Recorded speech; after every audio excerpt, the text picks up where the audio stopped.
Hello again, everybody. It is a beautiful day for some sauce tasting. And holy cow, we are trying Chicago-style hot dogs brought to us by Vienna Beef. We're trying Chicago-style relish, sport peppers, celery salt, and yellow mustard all on the same dog, believe it or not. We are so excited to have you. This is Sauce Spoken.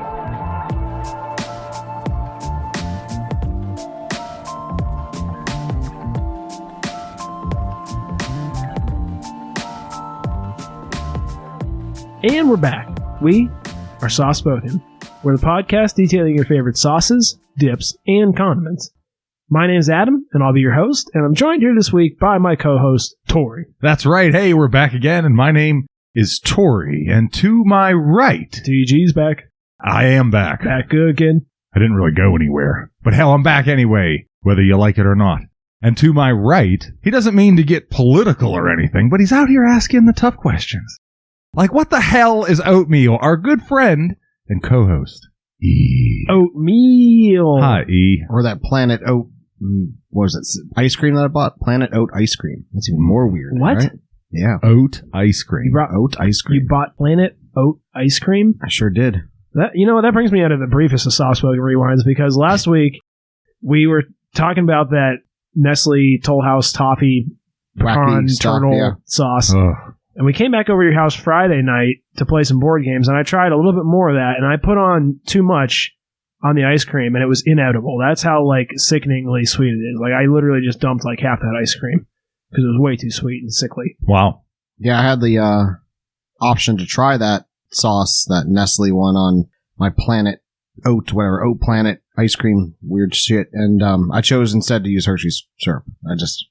Yeah. And now it's time to catch up with the host. What was the safe route? Time to catch up. Yeah, that makes sense. It wasn't... I didn't even really like it that much. I actually liked it less than we tried it on the show when I tried it, and I was a couple beers in, and I still didn't care for it, which actually, for dessert, and speaking of beer and speaking of dessert, I went down to Southern Tier last night with some boys because I was working late. I had there a beer. It was a stout. It was one of their seasonal stouts. It was called the Nitro Thick Mint. Mm-hmm. Oh, it's a good one. Oh, sounds gross. So good. It's really good. It's a nitrogenated beer, so it's got that real dense, thick head on it like Guinness does, and it tasted just like a stout beer mixed with a Thin Mint Girl Scout cookie. Oh, it was so good. Ooh, yummy. See, the Southern Tier makes some of the best dessert beers you'll ever have. I'll have to take your word for it. I had one that was a salted caramel there one time. It was so good. But what about your wiki? It's been a pretty good week. Started off strong, doing a lot of things, and puttered out pretty quickly. Doing a lot of things. Yeah, I mean, I guess on Saturday I biked 13 miles on I'm going to screw this up. I kept calling it the Montour, but it's actually the Panhandle Trail. So I did, 13 miles on that, and then did a little bit of drinking at Helicon Brewery on the trail, and that was fun. Sunday, I worked my other job. If you go for a bicycle ride and then pound a bunch of beers... Oh, I know. It totally negates the whole idea of going for a bicycle ride. Okay. Beer, pizza, all that kind of good shit, yeah. So then, Monday, I went to another game night. That was good. With some friends. We played the Island of El Dorado. With some friends. Some friends. I don't know. I'm sure we probably talked about Nathan, at least, on the show. Maybe. Oh, we have. Nathan and Frank. So, yeah. That was good, and we also played Splendor, which is a classic. Oh, that's a good one. Older game, yeah. Yeah, it's a good one. And then Tuesday, I went on another 13-mile bike ride with another group of new friends. Found them on Meetup, so yeah, that was cool. And got to try a new brewery, Sly Fox Brewery. I was on that bike ride. So yes, once again, biking and drinking. Busy boy. What about you, Tori? What'd you have going on this week? Boy, let's see. It's been hot as heck, huh? But getting back to the weather. It's the hot as heck again. We've been very dry. It's been a drought here recently. Dry as a bone. Grass is dying. Yeah. It's supposed to rain tomorrow, though. It is. That's right. We're overdue. Have a little rain in the forecast. Yeah, so that's what I've been doing. I'm trying to keep ahead of that. I've been doing a lot of outside work. Yeah, I like being outside. So I'm watering plants and flowers and feeding birds and doing a bunch of wonderful things. And, yeah. I love it. I love being outside. I love mowing the grass in the scorching heat. I know I've mentioned that. It's terrific. Nice. So there you go. Sounds like a good time. Well, it is that time of the year. It's a time of the year when the weather starts really getting hot. It starts getting dry because we are coming up on about to turn into July. And so this is going to lead us into this episode, which is going to be our 4th of July episode. Yay! I had a little bit of difficulty coming up with this about what we should try for 4th of July because I thought about your basic ketchups, and there's a couple other, like, dog sauces. You know, you can get, like, Coney Island dog sauce, and there's some that are, like, chili sauces, things like that, all of which I thought might be pretty appropriate. But in the course of doing the research to figure out what kind of, like, dog sauce I want to do, I came across a little package, as a matter of fact, put together by our friends over at Vienna Beef, and this is a Chicago-style condiment kit, and that's what we're going to be trying here this week. And this kit contains in it most of the ingredients, most of them not fresh ingredients that you need in order to construct your very own Chicago dog. It's got your powdered celery salt in it. It's got your whole sport peppers. It's got your neon green Chicago-style sweet relish. And it's got a much more traditional yellow mustard included in it. Now, I know I'm going to get to the tasting articles right now. We did try this, in fact, on hot dogs. Not all beef hot dogs, and not on poppy seed buns, which, as I understand, is required for a Chicago dog, having never been to Chicago, nor had an official Chicago dog ever. I'm not going to include today in that either. But Correct, yeah. we used all these ingredients. We did not use... You're also supposed to use a pickle spear, apparently, some tomato wedges, and some diced onion. I did not include those, which I know is sinful and all that, but we were trying to just taste this kit. And spoiler alert, I think we did this before. I think we did this back with... I was trying to remember what it was. I don't know if it was the Mission Barbecue, but I want to rate this kit as a kit. Desert Heat? The Desert Heat, yeah, that's what was it. Desert Is that Heat what it hot was? sauces, the Okay. 4, All right. as a kit. That tracks. Yeah. Cool. Without any further ado, we're going to get on to these sauces, but first it's time for a little Sauce-Spoken Rewind. Oh man, here we go. Are you ready? I have a lot of notes on this, and I think, Eric, you can probably already guess based on a page I pulled up on the old googly box earlier where this is going. Oh boy. Tie us to the whipping post here, boy. fun. Here we go. Yeah. Because I Here we want go. to talk a little bit more about the Collins goulash. Oh man. Now, I'm still going to give you a couple of points here, Eric, but I'm not actually going to tear into you too much, Eric, but I'm going to tear into It's this Colin guy. people as a whole, because we talked last week, and you did find this, and I know you're notorious for this, and again, I'm not doing this to talk shit on you, but you are notorious for... It was literally the first thing when I googled Yes, white exactly. goulash. You are notorious for what I call boomer googling, which is basically just typing whatever fact you want to be true into the search bar and looking at the very first result and not even like clicking on it, and just like, oh, there it is, it's justified. So the image search guy who started this whole thing, image search Yeah. white goulash, image search goulash. Oh, But I'm Eric looking is at wrong. I'm looking at like hundreds of images when we were doing that. Hundreds So- of images, and I pages also- after pages. He laughed for hours, guys. And Hours. Not only that, He's but still laughing. no, He's hold still on. Hear me laughing, out. No, hear me out. But I also went on to Wikipedia, who I'm not saying is the most perfect scholarly source, but I looked on Wikipedia. We went through it. We did a deep dive on it. We did attempt to get to the bottom of that, which is kind of what I wanted to talk about today, because a lot of people, when they're doing research, we've kind of gotten into this day and age where everyone thinks like their own personal opinion is equally as valid as like a medical opinion, quote unquote, of a doctor. Wait, so you're telling me that it isn't? No, so What the hell? and it's kind of the same thing like when you're coming into Google. It's the same thing as like people talk about like scientific theories and they're like, well, it's just a theory. And it's like, well, yes, it's a theory that's been tried to the point where it is essentially fact, but science is willing to change as more information comes to light. So Oh. it is essentially, gravity is a theory as well, but no one's contesting that we are glued to the ground, essentially. Next So, one's all spoken. right. Challenge gravity. So I just kind of wanted to talk for a second about like Could be done. That's for sure. sourcing your information and not just like looking at the news, looking at a headline and being immediately enraged by the headline and thinking you have understanding all the facts and things like that. Like, you owe it to yourself to do a little bit of a deep dive in this age of disinformation. I think we can all agree on that you can literally type any string of words into the internet and find something that will pop up on Google to confirm that. So it's important to actually do your own research a little bit, not quote unquote do your own research like most people do, because one version of what people do for research is not really research at all. It's just Googling and then shutting it down the second they have something they think is confirming their opinion. So what I discovered about, and that's like, I'm doing wider extrapolations from this very simple, topical thing, but if you look at this Collins goulash, I know the comment you made last week, Tori, you're like, oh, well, it's on Pinterest. It's on a bunch of other sites. So therefore, I think it's valid. But we have this all recipes, which is the first Google result. The Collins goulash recipe, all recipes.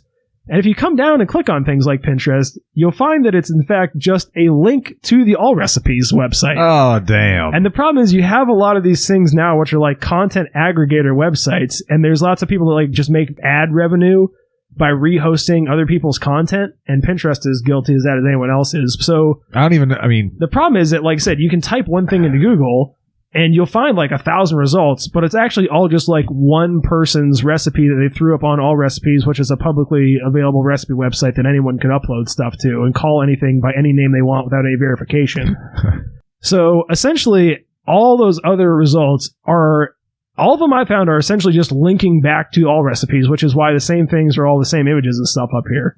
So it's all the one guy. It's literally one person. Yeah, once I did some deep dive into this, and I'm not calling you wrong here, because I don't expect you to do this. I think you were right to pull us out as a good example. But I'm telling people, like, this is why it's important to actually do deep dive research on stuff before you declare something factual, because this is literally one person who I'm sure, and it's barely even a recipe to begin with. It's like 4 ingredients, and it's basically noodles covered in mushroom soup. So I don't really think that's a recipe by the loosest definitions, but this is something that one person went in and called it by their family's last name and called it goulash, and now it's hosted by 10,000 other websites, and it looks legit, and it looks, bona fide and official on the internet, but it's absolutely not at all. So I'm not saying you're wrong. I think you did find a good example. What I'm saying is that I still think that this was someone who just happened to use the wrong name for something, and the internet did its thing following that, and they did a successful job of misleading you, which was partially intentional and partially not. So make sure to actually verify your own facts, do your own research, actually research, look at multiple sources, look at scholarly sites, look past the headlines, look at the actual content of the article, because you'll find a lot of times the headline is directly contradicted by the content of the article, even amongst the own website that's hosting it. So that's just my little rant for today. All right. I mean, we pretty much confirmed that last time, too. It's the same conclusion. Not exactly. Okay. Because, like I said, I do think that we had valid points. It does appear on a lot of websites, which was Tori's point last week. So that's fair to say. But I'm off of my rant now. That wasn't too long. We're not that far out of scope. You feeling good? You feeling better now? Yeah, I am feeling better. And while I'm feeling better, I want to talk a little bit more shit about Hofbräu House. Oh my God. No, I do. Although I did want to have one other comment I wanted to make about the Sauce Book and Rewind, and this is talking about the Ready Whip, because I learned something else interesting about the Ready Whip, because we were talking about that nitro thick mint beer, which is nitrogenated, and like I said, that produces like a different foam than you find on most beer that gets those, like, carbonated beer has those like kind of thick clear bubbles that form like your traditional beer head on top, The nitrogen forms those tiny little wee bubbles, and it gets that really like creamy, dense foam on top, which a lot of people consider creamy. And for some reason I didn't put 2 and 2 together, but that's essentially what the Ready Whip is doing too. And what I learned is that like you can whip air into Ready Whip, but by using that nitrous oxide, when they have that spray out, it actually is like denser than the air, so it expands when it comes out of the can. Not only is it like whipped in, but it also like expands out and like temporarily inflates it to make it even poofier looking and like even lighter and airier when you taste it. Oh wow, that's pretty wild. So there's actually some really cool like food science going on behind that. But it also, because it has like those finer, poofier bubbles, it also makes it taste really nice and creamy, but it also makes it unstable, and that's why it kind of like melts after like 30 minutes of sitting out. I thought that was kind of cool. Nice. I was also curious, Tori, do you feel like if we did a Ready Whip blind taste test between like Ready Whip and like a couple other brands of whipped cream, do you think you could tell a difference? I don't know. For the sake of, I'm going to say yeah. Would you like to do that? Cool Whip topping is what you're saying? No, not Cool Whip topping. Try against other brands of whipped cream. The other brands that like you struggle to find online. Yeah, like a store brand. I'm thinking like 2 store brands. If I got like 2 store brands and Ready Whip, I think that'd be fun, right? We could do that. Yeah, that'd be fun. Okay, let's do it. Yeah. I mean, Tori and I admitted on the show last week that we've never had any other brand. And that's the thing. I've definitely had other ones, but like they're both similar. They look similar, and I'm not sure I could tell you the difference between them. I don't know. I'm curious. I kind of want to know now, to be honest. So I think we should find out. I think we should put it to the test. Yeah, I'd be curious for something sure. for listeners to look forward to for bonus content. But the only other last thing I want to talk about was, did you remember, you listened to the episode that came out today, right, Tori? Yes. And I think you caught up on this last week, too, which I found hysterical. I did a little bit less editing into this episode than I sometimes do. But I thought it was funny because we were talking about the Ready Whip rating, and then all of a sudden, I'm just letting Eric talk uninterrupted. And all of a sudden, he starts talking about the Nestle Toll House instead. And that wasn't an editing error. That was Eric just went off in left field for like 5 minutes. And then when Tori and I were like, we think you got off track. You're like, no, I was just talking about this. And you eventually like managed to walk it back. But I think you totally lost your train of thought and just kept your mouth going. Eric, do you remember that at all? You know what I'm talking about, Eric? Do you remember? No, Tori? I don't. But yeah, I'm Tori, sure. do you remember? I'm sure I'm you there. remember that section, right? I do. Yeah, I was laughing my ass off again today. I was like, he totally just went off into left field. He lost his train of thought and just kept going. I thought that was pretty funny because you did just totally switch sauces, and it wasn't even like you misspoke the name. Like you started talking about the other sauce entirely, which was pretty funny.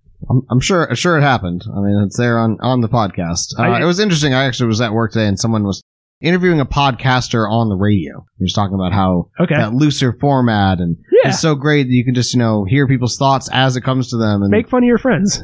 Well, that wasn't exactly where he was going with it, but it's certainly how you interpret it. So call him a piece of shit and not have to edit it out.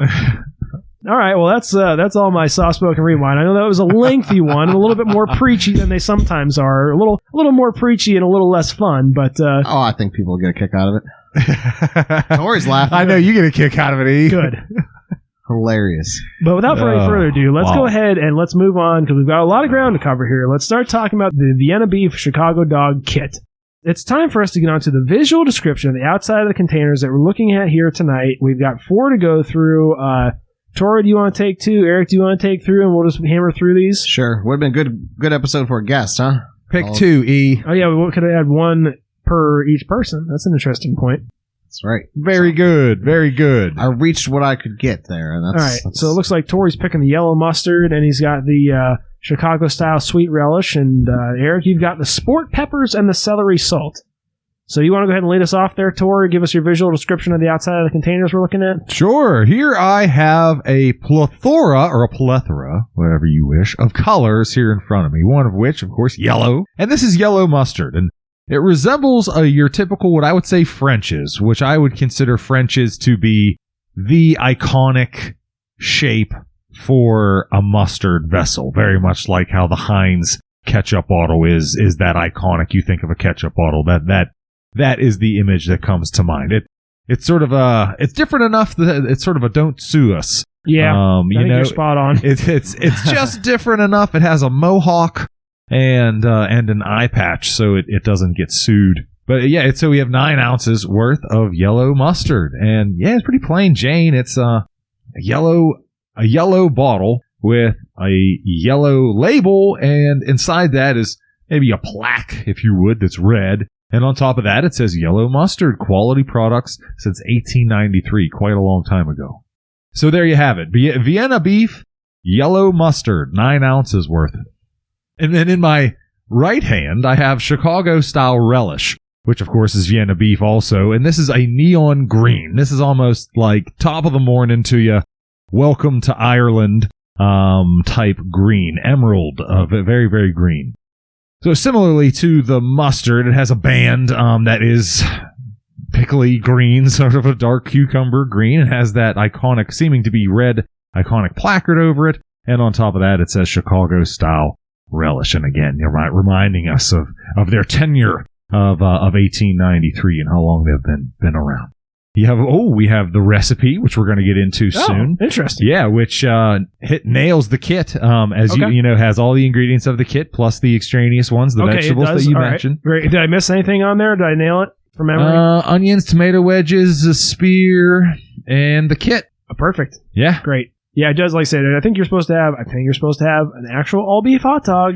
Vienna makes them Vienna beef hot dog right which here. Tracks. And you're supposed to have a poppy seed roll, which I did. I got nicer buns. I didn't get your standard hot dog buns. I got something that is essentially akin to the poppy seed roll without the poppy seeds. Huh. If I may, it says some interesting things here. I love the word choice. Nestle it in a steamed poppy seed bun. So there you go. And it says here, quote, drag it through the garden, unquote. And it looks like that's our trademark, that phrase. Interesting. I think it is. Yeah. Okay, so drag it through the garden by adding the toppings in the following order. And then you have, of course, the list. So maybe something to do a little research on. Maybe a soft-spoken rewind for the future, perchance, mayhaps. Now I'm wondering if I didn't do enough. I thought, well, we'll touch on this more later. We'll get to the website. But now I'm wondering if maybe Vienna beef is a bigger deal than I thought they were. They may be the big deal. They may be the big deal. They may be the sausage king of Chicago. Yep. I think that one's right. Tori could have almost had the White City, if you will. The White City. I've never heard that. Yeah. Because I think it was from the World's Fair. Oh. You were about to say it because of all the white people, Eric. At the turn of the century? No, I was just going to say because of their infamous winter whiteouts, you know, because it is the Windy City, and they get quite some snow from the lake effect, and it just, like, everything becomes white. Yeah. To Adam's point before, I am not taking a hard stance on it being called the White City. That was a mere suggestion. Okay.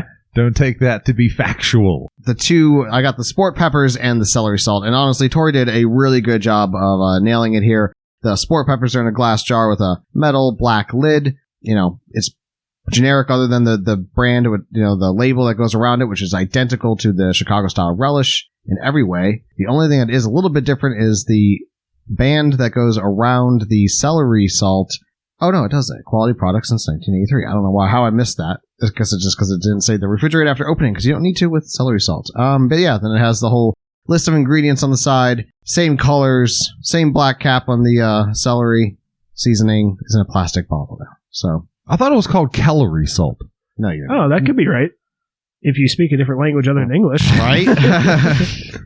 Oh, I think the Vienna logo, though, is worth mentioning. I think it's kind of neat. It's got a hot dog on like a campfire like fork, one of those two-tong forks, in red over top of over top of a blue V inside a yellow background that says Vienna. So it's very interesting. Here's what I think is interesting about that Vienna beef logo and the whole their whole aesthetic in general. When I first saw that, I saw it online. To be fair, I was found on Amazon. It was $20 for this kit, and I found it a couple other places for $20. And you could, I'm sure, buy all the ingredients cheaper if you live someplace where these were accessible. But I have never seen this particular style of relish nor the sport peppers in a store before, which I'm going to come back and talk about the sport peppers a little bit more later.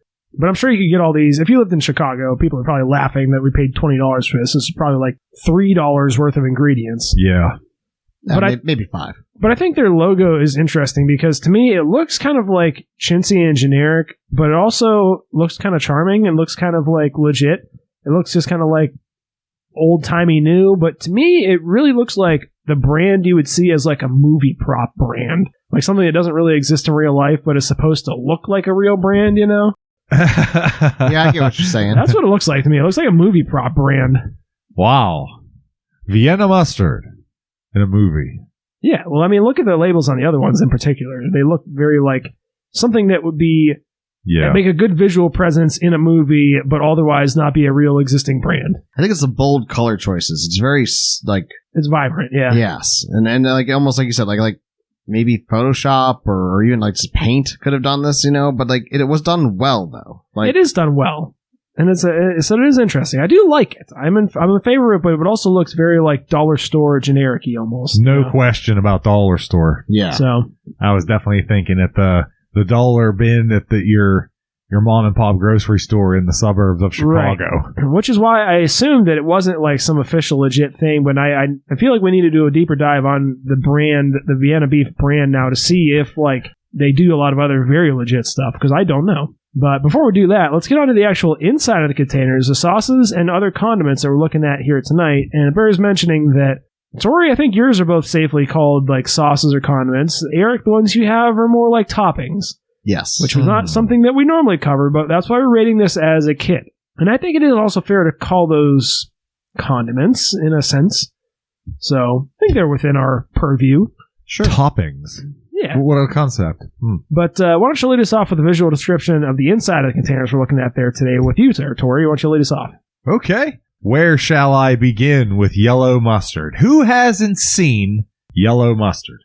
Boy, this fits the bill. It is yellow. It has, that sort of almost looks like pores.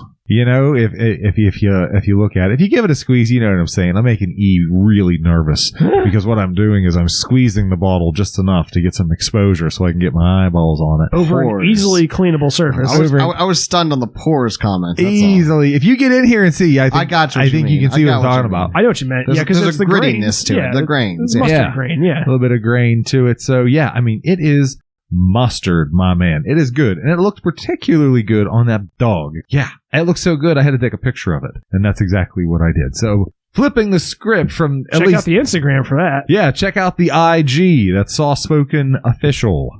Have some fun over there. And flipping the script on you here is something that, at least what I consider to be quite strange. It's a relish. And if it wasn't, again, like the Emerald Isle green Kool-Aid green, I mean, it would look like regular relish. So I don't know. I'm not going to look at the ingredients. It looks like ground up jelly bears. Yeah. Yeah, like gummy bears. It looks like a candy almost. Yeah. Or I think they produce it once a year and they use the Chicago River when they dye it green. There you go for St. Patty's Day. It is violently green. Yeah, it is green. It is greener than any relish that I have ever seen. Dill, sweet, or otherwise. It's like clearly artificial coloring. Oh, there's no question. They're not even about trying to hide it. Yeah, it's like a point of pride, apparently. Yeah, I guess so. Like it's a real personal thing. But yeah, so you definitely have to check out the Instagram to see the color and be able to really experience how vivid this is. Almost like watermelon rind or something. Yeah, it looks like lime jello or something. Exactly. It looks like blended up lime jello. Yeah. With chunks of lime in there. Yeah, it's interesting to look at. Yeah, I will say that. I was actually shocked when I took it out of the box that it shipped in. I was like, whoa, never seen anything quite like that before. Yeah, there you go. E has some preloaded relish here that's quite dry, which is nice. And I happen to have some juice here on my plate, so we can examine both independently. Well, that's disgusting. Of each other. Yeah, get all nice and close. Yeah, the juice, it to me looks like green Kool-Aid. Doesn't that look like green Kool-Aid to you? Oh, absolutely. Agree. You know? So, I mean, just to give you some idea, it's painting a picture in your mind's eye. And yeah, that is green. It is nuclear green, yeah. Yeah, green tomato green. Even more so than that, yeah. So there you have it. There you have yellow mustard, Vienna beef, yellow mustard, and Vienna beef. We have specifically Chicago-style relish. So, yes, as we were saying, this is apparently a point of pride. This is apparently a thing. I'd be curious as to what delineates it being a Chicago-style outside of that ridiculous color. Well, I think... Well, I go ahead, Eric. I was going to say, am I off basis here, or does it just seem to me like this is... off basis? Off basis. Yeah. I know I know, like, whenever there's like an option between you two... You did it now, E. You're going to catch it now. No, this comes up a lot, but I always think it's funny, like, whenever... Eric's a smart guy that has a good vocabulary, but whenever there's two words that sound similar, he always chooses the one that's the wrong option. And I just think it's funny because it's so jarring in distinction from someone that knows him and knows that he's not... as dumb as I sound. Dullard, yeah. Right. No, I appreciate it. So I'm coming perhaps off base here. He appreciates it. There you go. Yeah, right. Get it right eventually. And I just tend to buy cheaper relishes, but this is it seems to be like almost like what I would call like a medium chunk dice to it. Am I wrong? Yeah. I don't think it's any more bigger or smaller in terms of size than regular dollar store relish. Plastic relish, I think the thing about this relish is that it's more like distinct chunks, whereas some relish you buy almost has like a jelly type thing in it, you know? It almost like becomes just so emaciated, or not emaciated, really more like just so beat up, so what's the word I'm looking for? Eviscerated? I don't know. Yeah, eviscerated is a good one. Eviscerated. Ooh. I'm not sure what word you're looking for, but I just got done talking you up, and now I'm going to take it back. Take it back. But yeah, they almost create like a gel, and then it's also the coloring is so... They're like sticky, too. You know, you can there's like slimy. Yes. And this is not. Like I said, I have these drier chunks that are clearly cut pieces of cucumber. They just seem like they're almost bigger. I expected this to be more slimy than it was. It was actually very... aside from... If I was colorblind, I would think that this was a very high quality dill relish. Yeah. Something like that, you know? That's what I was thinking, too. But, all right, let's move on to the inside of the container, what you're looking at there, Eric, which... Mine aren't very exciting here. I got it. Yeah? I'm going to start off with the celery salt being... You know, it's just a seasoning, and it's a very fine powder. It's obviously salt and ground celery. I believe it's pronounced celery. It's not celery? It's not celery.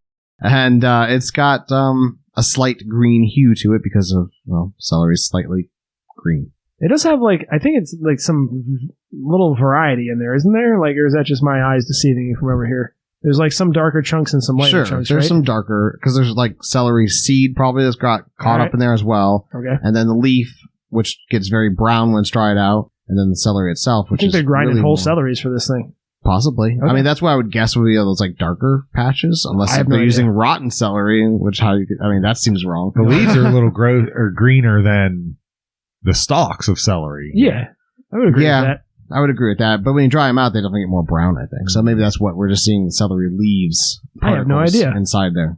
I don't know. But yes, there is a little bit of a variation in color to this salt. And then the sport peppers, we've got, a jar of... Now, Adam, do you know what type of peppers these actually are? I have a suspicion, and this is, I have a little bit of a tangent on this, but go ahead and do your best description you made first. your own pickled peppers before, so these I'll give the tangent now for clarification purposes. So, as we've talked about before on the show, and as an astute listener may know, or someone that lives in this area may have had them before, the restaurant Steak and Shake sells. They used to carry on the table before they were repurchased by a different company that's trying to like cut all the stuff to maximize the profits. They used to always have these tiny little peppers.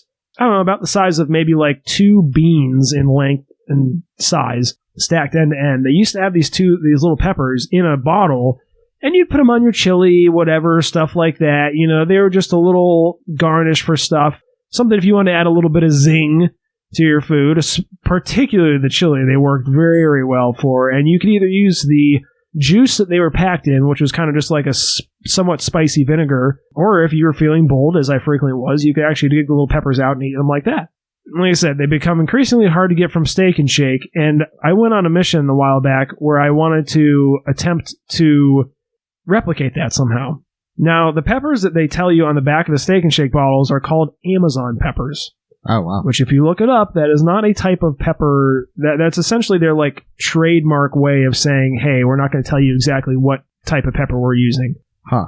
But I have managed to replicate nearly identically the Steak and Shake peppers by using Tabasco peppers. And I pick them oftentimes before they're fully ripe, so they still have kind of like a yellowish hue to them, and they still are tiny. I mean, they range in size from like the smallest will be like a grain of rice size, right, to the biggest you're talking about, like I said, maybe like a couple of kidney beans stacked end to end. I'll pick those and then I'll can those in vinegar and some garlic and put some other seasonings in there. And after they've been sitting for a while, I find them to be a delicious little treat. And I don't know if these are necessarily Tabasco peppers, but I think that the process, the type of pepper is extremely similar for these, and I'm suspicious they're just Tabasco peppers that have gotten a little bit bigger. So yeah, they're a little large for Tabasco peppers. I was trying to figure out that myself. I was like, I don't think they're Tabasco, but then that's what you were thinking as well, because I know you said that you had some idea. They're within the range where I could potentially see Tabasco peppers growing that large. So I would say these are anywhere from like 1 inch and, I don't know, a quarter to 3 inches in length, maybe 3/8 diameter thick. Right, but the proportions look right. The color looks right for Tabasco. I don't know if it'll tell us what kind of pepper it says on there for the ingredients, but...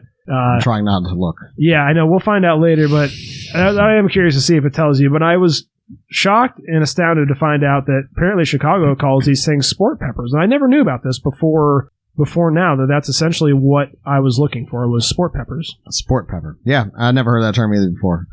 That's getting into tasting notes, and I don't want to go there. So, and I do think that, like, Chicago, as a city that is rich in baseball history, I think that this, like, Chicago Dogs is like a ballpark innovation.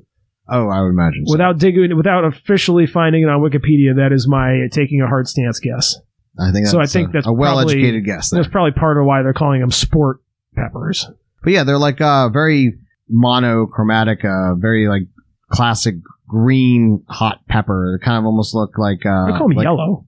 You think they're yellowish?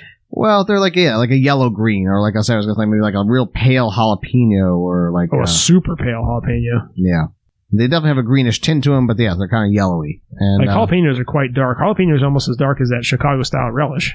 Jalapeno peppers, they get very, very dark. But when they start on the vine, they can be a lot lighter. Okay, I don't know. Maybe I'm wrong there too. Usually am. Got peppers floating in nice vinegar brine. Pretty self-explanatory. Cool. Well, it's going to be time for us now to move on to the initial tasting notes.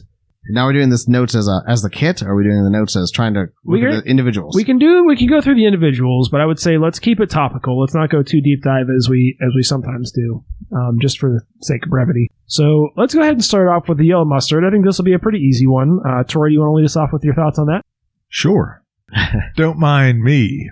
I'm just slopping up some of this relish. But yeah, the yellow mustard was exactly what I expected it to be. I don't see much of a difference between really any yellow mustard, whether this is sort of a slam dunk on French's, but whether it's French's or Dollar Store or Hunt's or possibly even the hometown favorite, Heinz. I mean, whatever. A yellow mustard is a yellow mustard is a yellow mustard. When you start getting the seeds and the beers and the cheese and all that other things, that's when, at least in my eyes, you really start to see some big designations, enough to make a damn difference. But yeah, so yellow mustard, classic, lived up to the expectation. Sorry. Yeah, I think you're exactly right. And I think like primary flavors you're tasting a lot in like yellow mustard is vinegar. With vinegar, yep. With a light bit of that, mustardy bite, which is kind of hard to describe in some ways. It's got an earthiness to it distinctly, but it's less earthy than a lot of other, like you said, more coarsely ground mustards. And this is, I believe, heavily colored with food coloring or turmeric, historically. Turmeric, as Eric would like to say, to give it that bright, distinct yellow color that doesn't naturally occur in mustard. But yeah, and I think you're spot on in direct contrast to ketchups, which I think Heinz is the king, and all others are a distant second. I think that yellow mustards, on the other hand, yeah, whether you get it from a dollar store or whether you get Heinz or whether you get some other uppity brand, it all tastes extremely similar. Yeah. What about you, Eric? Ditto on both accounts. Really, there's nothing more I need to add to that conversation on yellow mustard. Cool. And I think this is something that everyone's had. I think the rest of these ingredients are probably more interesting than the yellow mustard is. But let's move on to possibly one of the most interesting ones, the Chicago-style relish. You want to lead us off with that, Tor? Yeah, sure thing. I just took another Schleck like a dog. I just licked my plate. We're out of utensils. They're all in the dishwasher here. But yeah, so when I got that Schleck, and I'm glad I did, because it tasted very sweet to me. And I got a sweetness that almost seemed artificial, like an artificial sweetness. I don't know. That was really, really prominent. I mean, more so than the vinegar. I mean, I got maybe little touches of vinegar. What's a relish outside of a pickle that's chopped up? So, yeah, it was a sweet relish. I mean, sweet relishes really aren't my favorite. I didn't. Maybe the artificialness is coming from the food coloring, right? That we have in front of us. But yeah, I mean, it's. If there was a line full of relishes, certainly wouldn't be my favorite. But yeah, so I got a lot of sweetness out of that deal, more so than I would any dill or vinegar, for that matter. Interesting. Yeah, I think you're spot on, and I think that is like the shtick with this stuff. Is it is supposed to be a sweet relish, and it's not sweet as in like bread and butter relish, which I think a lot of people consider like a sweet pickle, sure. Bread and butter, which has a fair amount of sugar, but it also has like a nice tang to it. It's got some vinegar bite and stuff. This is almost much more like candied relish, I would say. Yeah. And it is kind of, like I said earlier, it's almost kind of like gummy bears blended up, or it is kind of like jello, And that's essentially, I think, what it is. It is very, I think, intentionally artificially flavored. Like, I think that it does taste artificial, and I think it's supposed to taste like that. I think that's the shtick. Wow. So yeah, it is very sweet. It is very like candy-like artificial tasting. It's definitely not even like a bread and butter style sweet. Very different and unique from any other relish I've ever had. Almost like something you could put in like a fruit cake or something almost. But what about you, Eric? That's an interesting tie in there. Like I said, you went back to like gummy bears and like, yeah. Color-wise, you nailed it. And that looks like fruitcake. It does actually look like fruitcake. Looks like a chunk in a fruitcake, yeah. But I think, I think an actual gummy bear harkens to more sugary and sweetness than this. This has, like you said, like an artificial sweetness to it. Like I don't know. I'm a big user of artificial sweeteners in my tea and whatnot, and I get that flavoring in this. It's like a sweetness level that's almost slightly more bitter and caps off, whereas like sugar can just keep going like beyond it a little bit, I think. So, I think this as a sweet relish is actually less sweet than classic sweet relish because it uses sugar. I think it's comes in a little interesting. bit a little bit lower to my taste, but it's definitely still sweet. I'm not saying it's not. I don't know. I kind of liked it. Kind of thought it was weird though, because it definitely is distinctly different. It's weird. Yeah, I think we're all in agreement. It's weird. It is weird. Cool. Well, that's going to kind of tie it off for the actual condiments. Now let's move on to some of the other Stranger Things here. It was not a Stranger Things reference. Whoa. Things that are strange. Don't sue us, Netflix. And let's move on to the celery salt. You want to lead us off with that, Tor? Yeah, sure thing. So we're going up with celery salt. And that was the first thing I got. Okay. Yeah, that was right off the bat. That was the first thing I got. In fact, it almost had the... I know you know what I'm saying. When you're about ready to eat a chicken wing and maybe you're a little bit hungry. I know he knows what I'm saying. So you got the chicken wing in your hand and you're about ready to take a bite. And right before you take a bite, you take a big deep breath and that vinegar catches you. Oh, yeah. That's exactly what happened to me with that vinegar. I took a mere breath. And I don't know if I maybe caught some particles on my tasters. Oh, you may have. Or what. But right off the bat, I got that is celery salt. I mean, that is what it is. And that was the most prominent flavor out of the bunch for me, at least. Wow. Well, second most, maybe? Second most, yeah. I thought you were the initial.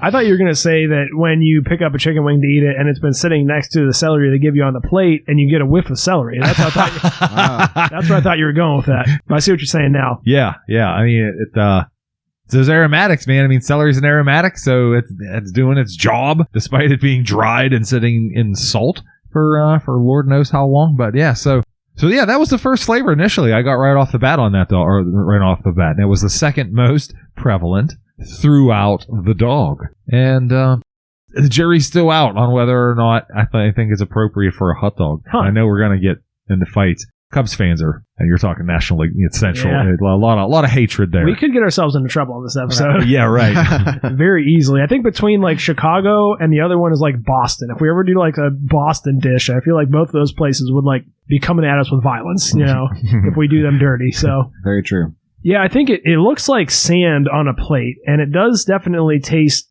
like, I don't know exactly what you'd expect dried celery to taste like. I think they nailed it with celery flavor, and it is salt. Not overwhelmingly salty, like you can dip your fingy in this and take a little schleck of it, as you want to say, Tori, and oh yeah. It's just not overwhelming. It's like it's like flake salt or something, and it is kind of more mild. You're definitely getting, I think, definitely at least 60-40 celery to salt. Yeah, I'd agree with that. Absolutely. And I think it was an interesting addition to the hot dog. I don't think that I had a problem with it. This is one of the ones I'm most interested in taking home and trying to use on some other foods. So I'm curious to see how that goes. But what about you, Eric? Yeah, I mean, celery salt has been used on chicken wings, like certain dry rubs and whatnot too. So I thought that's where you're going with that, because like, that reminds me of another sauce. Straight up taste it. You get to straight up taste celery salt on a chicken wing. Of course, celery salt and celery is in chicken soup, and yeah, you get that strong celery flavor and then the saltiness with it. I almost venture to say I like this even more than just eating celery, because I hate those stupid stringy the stringies are annoying. Yeah, they get caught in your teeth, little bits of floss. Celery's I will put celery in things and I will eat it as a side. It's kind of whack though. Like, it's not good. What? Really? You don't like the flavor of celery? No, the flavor's fine. I'm just saying, like, it's kind of like not a great eating experience because of the floss. Yeah, there's not really any parts of it that I really care for that much. Like I said, I like it as an ingredient. It's got a nice crunch. And the flavor is somewhat refreshing, but... That's so nice. It's cool. It's light. The crunch is terrific. I mean, it's great in tuna fish. You'd put a little bit of peanut butter in that thing. No, you lost me on that. You do a little cream cheese in there. Yeah, I don't do those boat things. Yeah, I don't do the boat thing either. What is wrong with you? Why not? But I do like a really crisp celery when it's like fresh and like you bite and it just actually breaks off cleanly. It's very satisfying. It's celery hearts are just so tender and crunchy and so good for you. So good. Speaking of good veggie, and this is something I wanted to mention too. Very Eat your quickly. vegetables. Yeah, baby carrots are good too. We went out to we got takeout from a restaurant the other day, and you ordered some wings. You ordered 2 flavors of wings. Oh, I did. That's right. I remember that. You were furious when they delivered it. I was not furious. I was just surprised. He lost his shit. He flipped the table. He started screaming and throwing his own feces like a monkey because you had ordered. I don't know, what is it, a dozen or half dozen wings? It was a dozen wings. You'd ordered a dozen wings, and you had ordered 2 flavors. You had ordered a dry rub and you had ordered, what, barbecue or buffalo or something like that? It was Cajun. You'd ordered Cajun, and you'd ordered some dry rub, and you said... Oh, wait. No, the Cajun was a dry rub. It was a hot garlic sauce. Hot garlic. And you said, what is this? I ordered these 2 flavors, and they're separate. They did half a dozen of each flavor. And we're like, yeah? And you're like, I thought they would mix them for me. And we're like, literally, Eric, that would make 99.97% of people furious if they ordered 2 separate flavors and they mixed them. They assumed they wanted them mixed. Yeah, I mean, I ordered through the website, and to be fair, if you had wanted them mixed, there was nothing preventing you from mixing them. But once mixed, what is once mixed shall never be unmixed, parted in twain once more. Yeah, it was interesting because you were able to select more than one flavor, which was a shock to me at first. I mean, you're debating. I thought for sure that I had to make a choice, so I'm going through tapping on all the flavors. Next thing I know, I had like 5 different flavors selected. I'm like, oh. Dang. What the heck? I think they would have killed you if you had ordered 5 flavors for a dozen wings. Like I said, I'm tempted to order every single flavor they have next time. Yeah, I'm going to do down the line. You're going to get a 21st flavor there. It's going to be spittle flavored. But with all that, let's move on to the last thing we're trying here tonight, which are the infamous sport pepper. Now, I'll go first on this because I already know Tori's thoughts very vividly. Now, I like this type of thing. I will say this. These sport peppers, being the size they are, I think are not conducive. I like these peppers to be bite-size. The problem I have with these peppers are that they're too big to have one in one bite, and they're too small to, bite cleanly through. So if you try to take a little piece of bite of one, you're getting the whole thing, and it's too much pepper for one bite.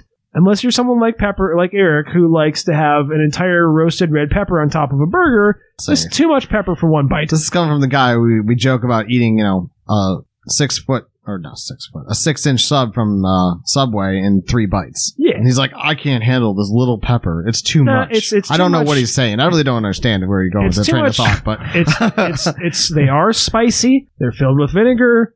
I like the flavor. It is intense. And it is quite hot.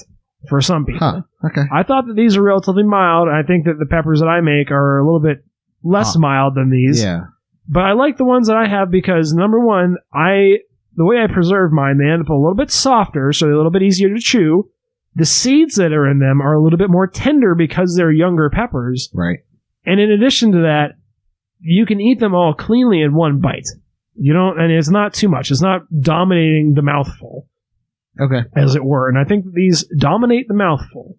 So I would almost rather have these chopped into segments if they're going to be put on. That's my only gripe. But other than that, they're a medium potency hot pepper with a lot of tang, a lot of vinegar bite, and a decent amount of heat. That's fair. It's fair. All fair things to say there when you're actually describing the pepper itself. And I seeds I agree are hard. Largely, yes, exactly. It's seedy. The seeds are hard. The ones I have, the seeds are not nearly that prominent. That's the other thing that really throw me off. Yeah, a lot younger, Smaller, or they're a different pepper altogether. Perhaps we don't know yet. I think the only thing worth noting is that when I tried it, I definitely agreed that it was like a mild pepper. First couple bites, I was like, oh, this is just a nice little vinegary pepper, a slight little tang to it, maybe a touch of heat. It wasn't until I had 1.5 hot dogs later that the heat builds. Yeah, it sneaks up. It sneaks up on you. Yeah. So, I really enjoyed it. I think they're pleasant. I think they're great. I think they'd be fun to snack on and reach that level of heat that you like to endure, and then back off for a little bit, and then go back to snacking on them. Yeah. I think I could sit down and put this and just eat them out of the jar in front of a TV show. I like putting these in like a chili because you can choose your bite how hot you want it to be, as opposed to if you just mix in hot sauce and the whole batch of chili, it's all going to be hot. Right. This way, it's you can have a regular bowl of chili, and if you're feeling like a spicy bite, throw a pepper in. If you're not, you may just miss that bite. You know what I mean? Save it for later. That's true. It's a good way of thinking. That's what I like about them. You can get both. You can have the best of both worlds, or in Tori's opinion, maybe the worst of both worlds. That's correct. Why don't you tell us your thoughts about these peppers, Tor? I have 1 1/2 pepper sitting on my plate here. I took one bite, full disclosure, and that's where that 1/2 of one pepper comes from. And I said, that is enough. And I threw the rest off because they suck. I didn't like them at all. And I'm not going to use my usual analogy. Pick your poison. Roller coaster grease. What's another legendary? I don't know. I can't even think of them now. Here I am telling you I'm not going to say it. I'm saying it, but I'm going to come up with a new one because I think this is fitting. I think this tastes like Windex. Oh, all right. Okay. I think if Windex had a flavor, this would be it. And, yeah, it's not good by that virtue. I know. Wait, you don't drink Windex on a regular basis? Oh, okay. I know I made a pot of chili back, like, I don't know, probably November last year, and Eric bitched about it for months because he didn't like it, because he thought I put hot dogs for in it. months? I didn't. I put little smoky sausages in it, which That chili was so good. Distinctly different. Yeah, you liked the chili. Everyone liked the chili except for Eric, who bitched about it. It was like, free food, not for me. I thought that was Big A who was bitching about it. Or no, he that liked was it. Big A wanted more. Big A really liked it, yeah. I said... Big A, who was it was okay. Big A, who was often the food critic, loved it. And Eric, who... I didn't bitch. I just said, yeah, okay. Not my cup of tea. Eric would take gum off the ground if it was for free. And he was like, and he didn't like it. Now, the only other thing is, That's not a normal way to get your gum. I did bring a little bottle of my peppers I had made over to you, Tor. And I'll be damned, like, you tried one of those peppers, and, well, you're still crying about it to this very day. Dude, I was very uncomfortable for a very long time. You said that borderline ruined your entire night. Trying one pepper after you had finished your dinner. And I had, like, fucking 30 of those things in my chili. Yeah, I loaded up my chili. It was good. I was hitting the Ready Whip. My man had a can of Ready Whip in the refrigerator. Yeah, you were trying to cool yourself down. Yeah, I just couldn't do it. Oh my goodness, that was so uncomfortable. The thing about those peppers, I thought those peppers made the chili. Yeah, that was what helped the chili. Me too. I think the chili was good already, but yeah, I agree that they did definitely help. And I think the thing about those peppers to me is that I think they do mix good with something like that, because it's the same thing about, like, if you have a chili like that, you know, it's got some meats in it, maybe some greasier meats or whatever, not hot dogs, but other greasier meats. That vinegar and that little bit of bite and that heat does really kind of help to cut through that, but I don't think they would be as good on their own, to be fair. So I think that maybe you didn't get the best of experience, but I won't force you to do it again outside of these sport peppers that we tried here tonight. I will not be blind taste testing sport peppers. Only Ready Whip. Now, I do want to touch, now that we've wrapped up with those, I do want to touch on the Vienna Beef website briefly. If you go to their Shop Now page, they do have a whole line of franks and sausages, kits and gifts, deli meats, condiments, soups and chilies. They've got the works. You can buy a bigger version of the kit that I got, where you can actually get, in fact, the hot dogs and the correct buns, the poppy seed buns, which I did not buy, in addition to all the stuff I bought here today for the low price of $54.95. Unreal. Wow, those are some expensive buns and expensive hot dogs. That price was 20, so more than doubled. Yeah, for hot dogs and buns. Wow. They've got kind of an interesting website, which I kind of like. And it's very much the same aesthetic as the labels. They've got a little bit of history on here. It does seem like this started at the World's Fair in Chicago. Is that fair to say? The White City, it strikes again. Including the Vienna Beef hot dog. So I think that is legitimate. You know, it does seem like this is maybe even like a Chicago institution. Yeah, first store, Chicago's near West Side. Okay. Huh. Oh, look at that. They've got a cute little old-timey logo. Now that's cool. They should have stuck with that. Looks like it's got some like Masonic imagery or some shit going on there. But, yeah, right. But looks pretty cool. They've got quite the long history here, early 1900s in Chicago. So, yeah, I'm going to go ahead and say that this looks like a pretty legit institution. I think that this is probably, I happened to stumble upon something kind of good and kind of interesting here. You did good. Good work. Yeah, kind of neat. I say there's an extensive history, way too long for us to read even on our long-form podcast, but I would encourage listeners, if you're interested to know more, stop over there. Like I said, they've got history from, well, the early 1900s all the way up to present day. So definitely go and check that out if you're interested to learn more. They sell some condiments individually, and they sell some other ones. The one that they do sell that's a condiment is Vienna Giardiniera, which is kind of like a mix of peppers and shit, pickled. I don't know if you're supposed to put that on a hot dog or what the deal is, but that's what they got. So... Oof. You ain't gonna catch me eating egg Giardiniera, that's for certain. One question I did have, I'm curious as to if one team, either the White Sox or the Cubbies, claims that hot dog as like that's the a good home, question. the home turf?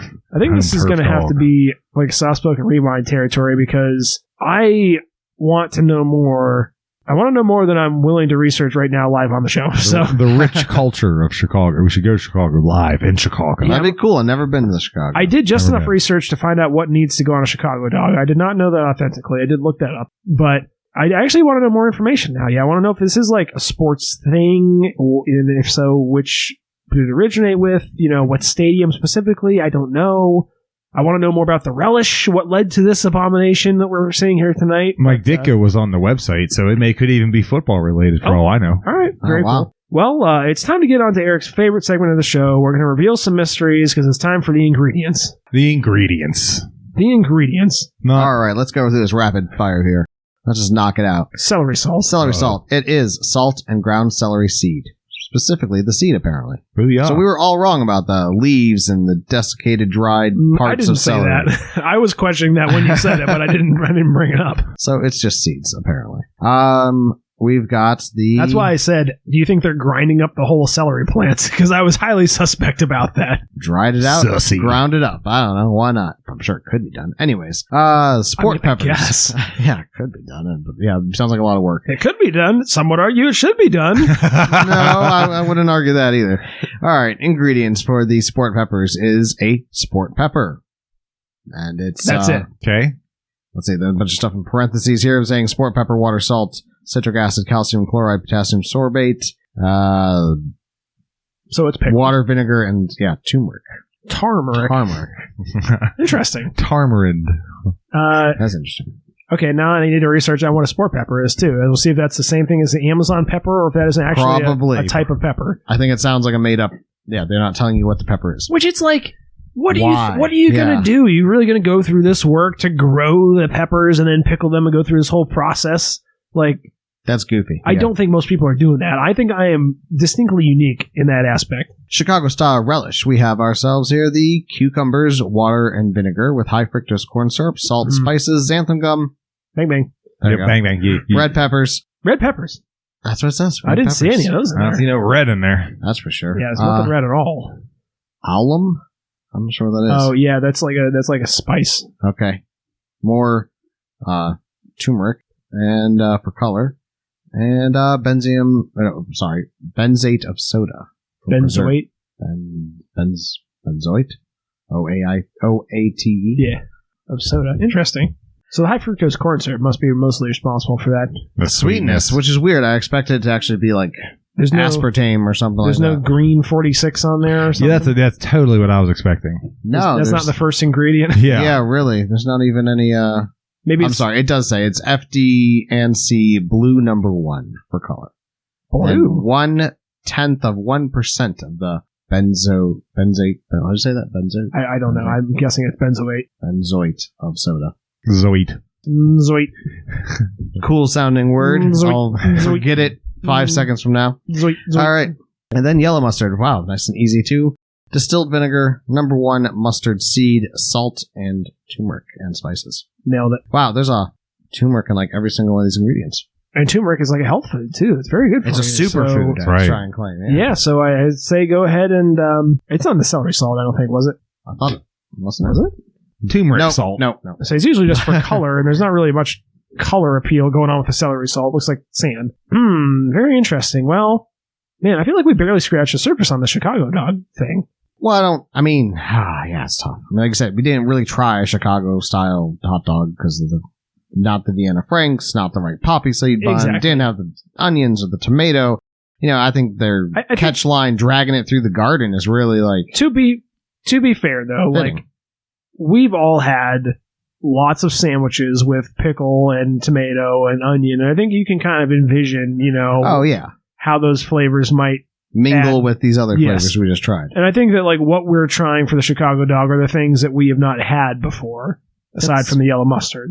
Yeah, that's definitely fair to say. So I think that we're a lot of purists are going to call us this is some bastardized abomination, but Oh, yeah. We're going to catch it. I know we're going to Yeah, catch we're gonna hell, get the and hate. I'm not saying this is any way authentic or that we even did it remotely close to right, but I think that we did a fair adjudication on the things that we had not had before on other food tasting articles. In that narrow scope of things, yes, we nailed it.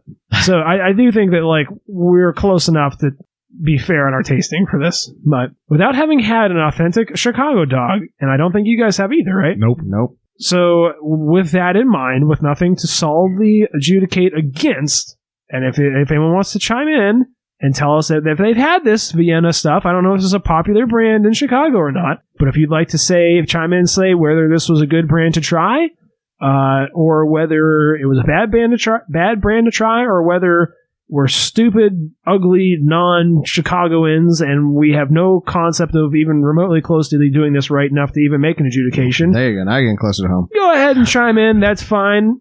I'll probably read your email. I might even respond if you're not too snarky. But with all that being said, let's get on to the ratings portion of the show. Now, I don't think we can fairly rate this on authenticity, so I think we have to base this mostly on how much we liked it. Try to incorporate, I didn't want to make another trip to the grocery store to get the fresher ingredients. I was having some malfunctions with my fridge, so... Again? Yeah, it's... Oh, no! I'm hoping that it's fixed now. I finally replaced the defroster. It's a whole long debate. Brand new fridge has been on the fucking fritz. Fuck you, Frigidaire. That's a negative demerit on air. Assholes. Make fridges that work. It's brand new. We replaced 2 things on it. Oof, okay, well, we have to park, but envision, if you will, with the pickles and the tomato and the onion, and with an all beef Frank, which I can't fucking tell the difference. They're all hot dogs to me. Hot dog. They're just more expensive if you get those ones on a steamed poppy seed bun. Now that adds flavor. That does sound good. That does sound good. Steamed sounds. I think the steamed part will be more of like a textural difference, and I know that I sliced the buns the wrong way. They sliced their buns directly down the center rather than on the side, and split them open that way. Top split. Yeah, top split buns. So, which is another interesting thing. Huh. But let's go ahead and do a rating on this. Tori, do you want to lead us off with your rating for the kit as a whole? The kit as a whole. I don't think this is not my top hot dog combination. As a matter of fact, it's not even close. There are some components of here that I would make slight changes to. I find the celery salt, it was okay.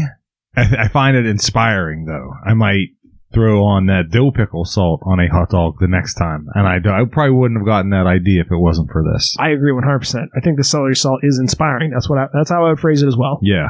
So, with that being said, I would give it a higher rating if it wasn't for those stupid-ass sport peppers. They suck. To me, that tanked the entire thing. I think that hops right in the driver's seat as far as the flavor is concerned. Any of that aromatic you got from the celery beforehand is gone. It's wiped out. And, I mean, I'm nibbling on it just so I can get a good taste on it and so I can really grill it as properly as it needed to be. But it just, at least for me, it just wrecks your taste buds. And then, so there it goes. I hope you enjoy your flaming hot ass taste buds in hot dog shape for the remainder of your hot dog, because any other sensation you have is null and void, which is a terrible, terrible shame. With the peppers, it's like a 3. Without the peppers, it's a 6.5. All right. You know what? I think you're going to be surprised because I feel like I actually agree with you a fair amount. I think that the most inspiring ingredient is actually the celery salt. I'm curious to see what else that could be used for. The sport peppers, I only ate half a hot dog, to be fair, but the sport pepper did absolutely dominate the bite I had. I already said that. It was too much pepper for that bite. I would have liked it if it had the smaller peppers. I even looked up the recommended numbers when I constructed these hot dogs. It said 2 to 3. I think 2 fit about lengthwise of the hot dog. Def 3 would have been way too much, definitely. Way too much, yeah. And I think it already dominated that. I think you would be well served to have 3 of the size peppers that I make on a hot dog. And I think that would have been sufficient. And I would have probably enjoyed that in that quantity. As is, with as large as these are, and the seeds I didn't really care for. They were kind of hard. The peppers I think were a little bit big and tough rather than the tender little ones I make. And they definitely dominated the bite I had and kind of was a little bit of a letdown. I had a hard time tasting the other ingredients over it. I agree. The relish I thought was interesting. I'm happy I tried it. I don't ever foresee voluntarily using on anything else again. I would love to have an authentic Chicago dog, and I would try it on there, but other than that, I would avoid this. Just no purpose in my mind. The mustard is bog standard, and I am a huge fan of plain yellow mustard. I love it. So I guess all that being said, all that incorporated, yeah, if you kind of give it a pass for the sport peppers in this iteration, which I don't know if these are perfect or not, I'm going to come in, I think, with a 6. Yeah, I think that's fair. Again, without really considering the sport peppers. No, I mean, I like the concept of them, and I would be willing to try another one with them on there and try it authentically, or I'd be much happier to swap out one of my little peppers on there, and I think that would be a pleasant addition. For sure. But yeah, I'm taking them into consideration. I think it's a 6. And your peppers are definitely hotter. They are. They're smaller yes. and more tender, but they are hotter. Yes. Interesting. I'm not going to be far off from kind of what you guys are saying. Yeah, here, we're not really trying, like I said, the authentic full package of flavors here. What we are trying is this kit, and this kit alone brings vinegar, heat, and sweetness in spades, I'd say. It brings it, and you notice it, and it hits pretty aggressively the way we topped that dog. Yeah, I don't know. Maybe like a 4 would be what I'd rate it as a kit as it stands. But I could see the potential of adding that poppy seed flavoring and whole chunked raw tomatoes and the raw onion to help balance out the heatness of that pepper. Because I like the heat level of the pepper. And I think it would really be a refreshing, gardeny bite in your mouth. I think I could see this hot dog easily being, I think the authentic real deal would be like a 7 or an 8. Yeah, I think so too. I think I would like the authentic one. But what we tried tonight was more like I think a 4 is kind of what this kit lands for me. So all right, I think that's all very fair. Now this is a Chicago. Well, I'm not even gonna say this is a Chicago dog. This is our bastardized version of a Chicago dog using the 4 ingredients from the kit. We should name it as such on the sauce book. Don't crucify us. But all that being said, I want to know, and let's kind of keep this super brief, and this isn't going to be a fully fledged recipes, but I'm saying all ingredients on the table, what would your ideal hot dog have on it? And I'll tell you mine first. There is a hot dog stand in Geneva on the Lake, Ohio, called Eddie's Grill, which has a very fond place in my heart. From the time I was a small child, I used to go up there and get hot dogs, and I was a child that the doctor specifically told my mom he eats too many hot dogs. So I'm a fan of hot dogs from a young age, and my taste has evolved throughout the years. What I've settled on in most recent times, when I have my selection of the options, of which they have at Eddie's Grill, they have every hot dog topping you could want. What I've settled on as my favorite pairing of toppings is I like to get a foot-long hot dog, and they make a really good hot dog, especially a foot-long. And I like to put some sauerkraut on it. We'll put a nice layer of sauerkraut.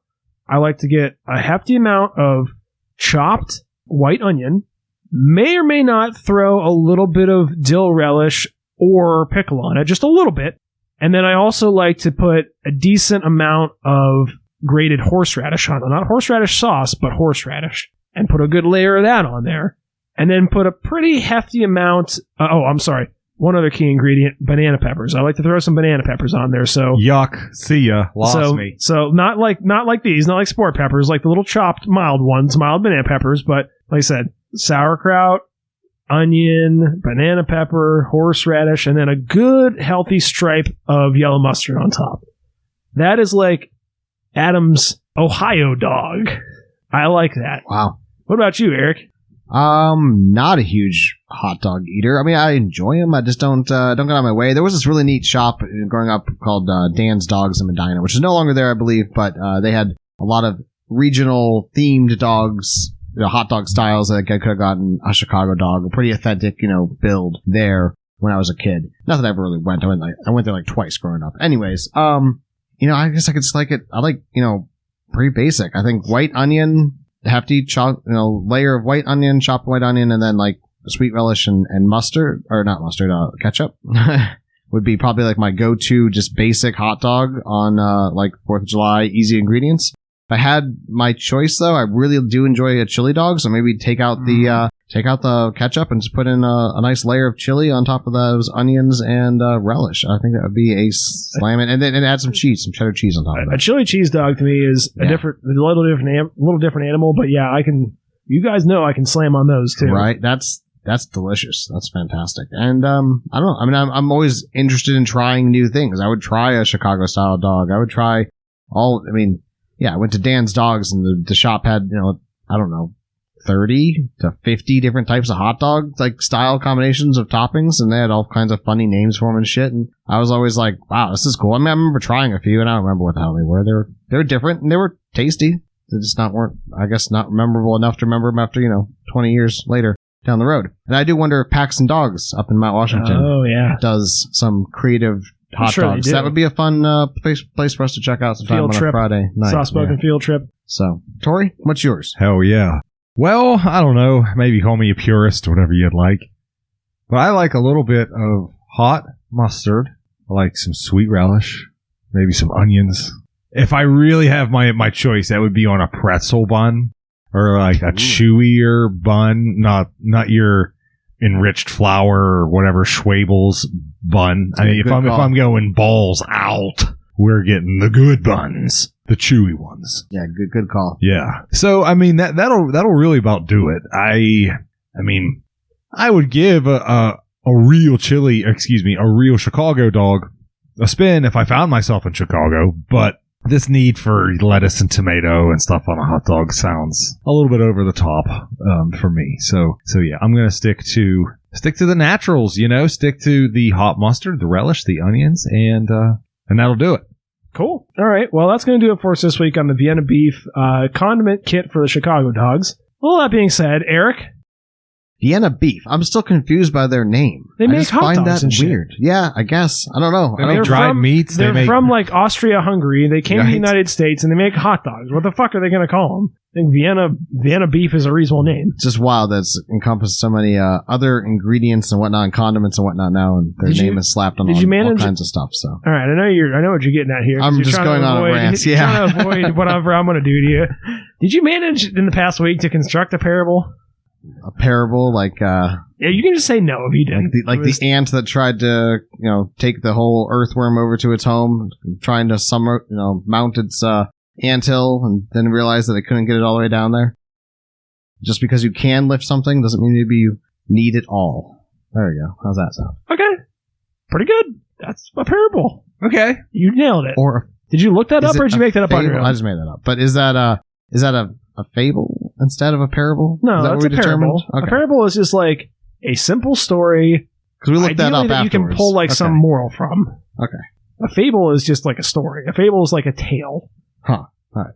Spin me a yarn, E. And now it's time for Touching Thoughts with Tori. Ha! Well, I'll be brief here tonight. And this has been, it's been this way for a long time, and that don't necessarily make it right. But I know now, everyone has their phone on them all the time. And usually you have a Facebook Messenger and your Instagram, and you have your notifications turned on. Of course you do. Why wouldn't you? Are you a square? But I guess the point I'm trying to make here is you don't feel compelled that you have to respond to everyone right away and be constantly connected. You don't have to apologize for that. You don't have to apologize for needing time for yourself and always being on, despite you having your notifications on, which I would advise against. But what I would advise to is coming back next week and listening to us, because we absolutely adore having you here. And that'll do it for me. Cool.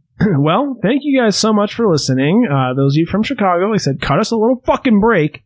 I already know if you're from Boston, you can cut us a fucking break too, because I barely said any shit talking about Boston. So I actually like Boston. I had just enough for them to get on you. I've been there and I had a lovely time with delicious food.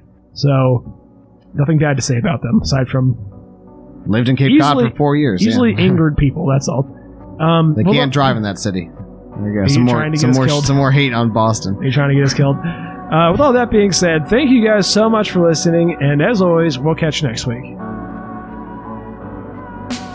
Oh no, it's the end of the show. Thank goodness there's several other episodes waiting just for you. Check out our Instagram. We like to have some fun over there. We post the sauce bottle pics if you're curious, and the occasional meme. That's going to be Sauce Spoken official. Despite our humble nature, we are accepting donations, believe it or not. Look us up on PayPal. That's going to be @SauceSpoken. Hey, and if you like what you hear, grease those palms, babe. Lastly, roll up your sleeves and get into the nitty-gritty. It's softSpoken.wordpress.com. We have show notes and details. Check it out. Share us with a family member or a friend. If you're enjoying it, I'm certain they will too. Good night.